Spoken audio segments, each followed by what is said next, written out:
What if every NBA player was the same height?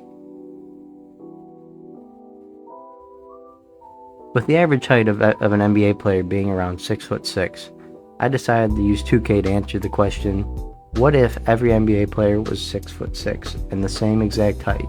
Would that change anything? Would it make random players better than the rest? Or would it have no impact and just have a normal season as if nothing changed? And today, we're going to figure out what the answer to that question is. Looking at the roster, there doesn't seem to be too many changes in overalls. I mean, it seems like pretty much everybody's the same overall discrepancy as it normally would be. I'd assume this would have the biggest impact on centers or any of the bigger wings, and I'd expect it to be really impactful in a positive way for any of the small guards, like a Steph Curry or a Donovan Mitchell, or even like an Anthony Edwards or could you imagine a 6'6" Jalen Brunson? So I think it's going to be interesting to see. Hopefully we get some interesting results. I will see you guys at the All-Star break. Looking at the All-Stars, we do have Trae Young, Jalen Brunson, Giannis, Tatum, Cat, Cade, D-Mitch, Embiid. I don't really see a big difference here. I mean, it seems like you're getting the regular guys. It's a little disappointing. I'm hoping the stats at least have a little bit of discrepancy, but we'll see. I will see you guys at the end of the regular season. Now, looking at season awards, Jokic wins MVP, alright, so that's not very different. Sarr wins Rookie of the Year. Westbrook wins Sixth Man of the Year. Okay. Wemby still wins Defensive Player of the Year. Amen Thompson Most Improved. Giannis Clutch Player.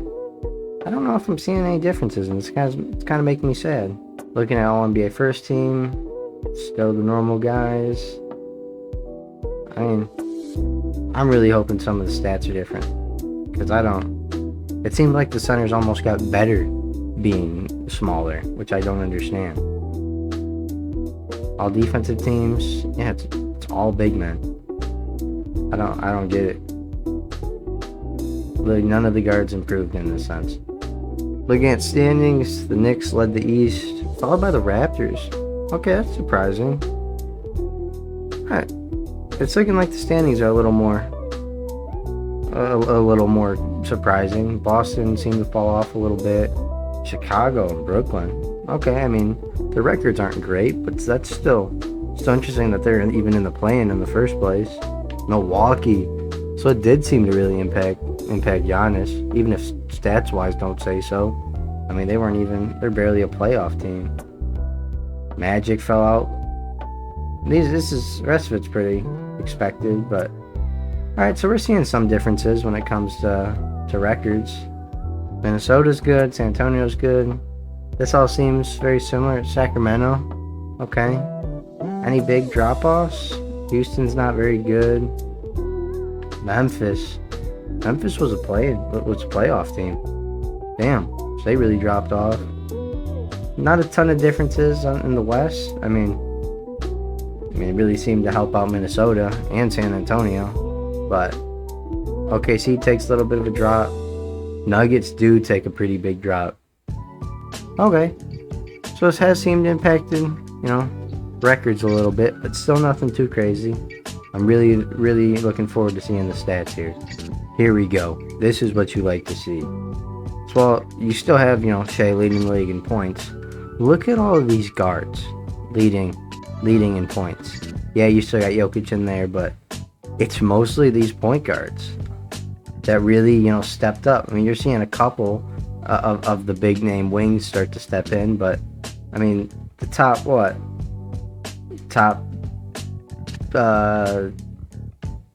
10 of 12 is all point guards. So it seems like the centers really struggled to keep up with the point guards in terms of scoring, at least on that high end level. Looking at rebounds, nothing really looks too different. I mean, you're not seeing any guards up in here, which is a little disappointing. Was hoping to see Giddey's there, 26. That's the first guard we've seen. Luka's at 30, which isn't surprising. Yeah, this almost negated any guards getting a ton of rebounds. That's disappointing. I was hoping to see the rebounding numbers kind of be more balanced out. Do the assist numbers change very much? I mean, you're expected to see mostly point guards, but there's really not. Okay, you're really not seeing any big men, any wings really. This isn't overly surprising, but I mean, there's some names on here that I'd expect to see. I mean, it takes Giannis a minute to step up.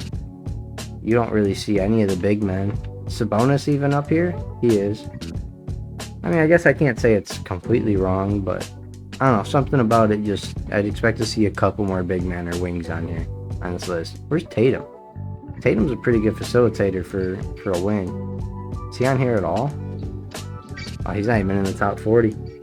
Wow, so... So far what we've seen is, the size has really impacted the guards in terms of top-end scoring. They just lead the way by far. Rebounding, guards can't rebound over anybody regardless, even if their size is the same. And with the assists, I mean, it seems like wings just were not able to really facilitate like normal. That's what we've seen so far.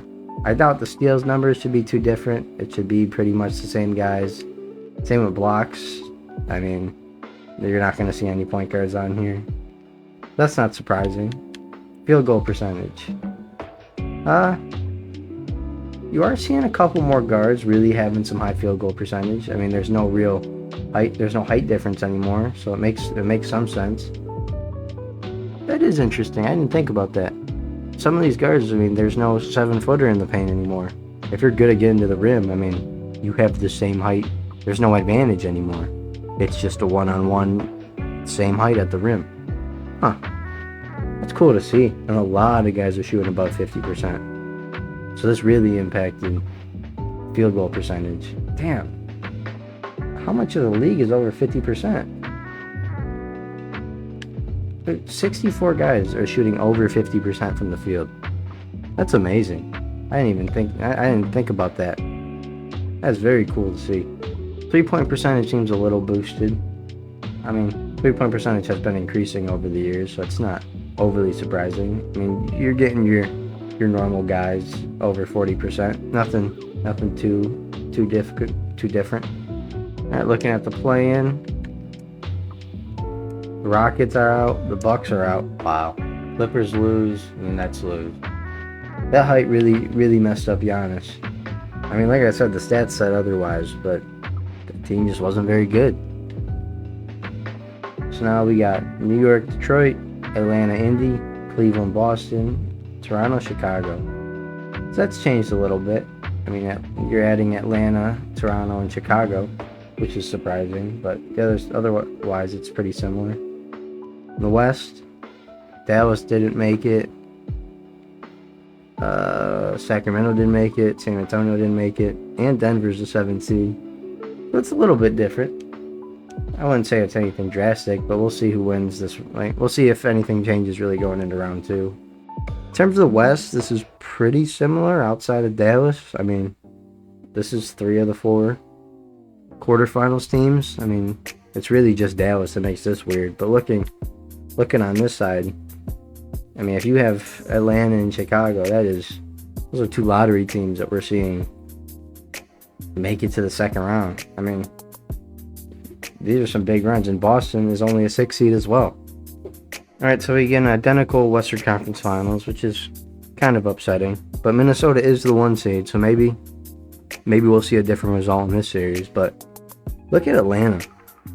I mean, it makes sense a 6'6" Trae Young would be a difference maker. I mean, his whole issue is his size. His defense just isn't really usable. I mean, if you're getting rid of that issue, he becomes an all-around player. Boston, I really thought it was going to affect them more with them being a 6 seed, but they seem to be doing pretty well so far. I don't know what it is about making Ant 6'6", but adding those couple of inches has been a difference maker. This dude is unstoppable. I mean, I get it. They were already in the Western Conference Finals, but I mean, they got gentlemen swept by the Thunder in real life.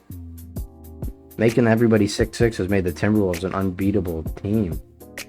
I am sad to see Atlanta lose. I thought, maybe they could be our little Cinderella run, which they already were. But, it didn't really change a ton. All right, Boston versus Minnesota in the final. Let's see if the Celtics can put down this juggernaut that is the Timberwolves. No. Making everybody 6'6" makes the Minnesota Timberwolves the team to beat. What is an Ant average 36? Making him 6'6" is dangerous. I did not think that this would be the main result you see from it. The dude shot 60% from the field and 52% from 3. Is that all it takes? Is it for him to grow a little bit and he'll be the best player ever?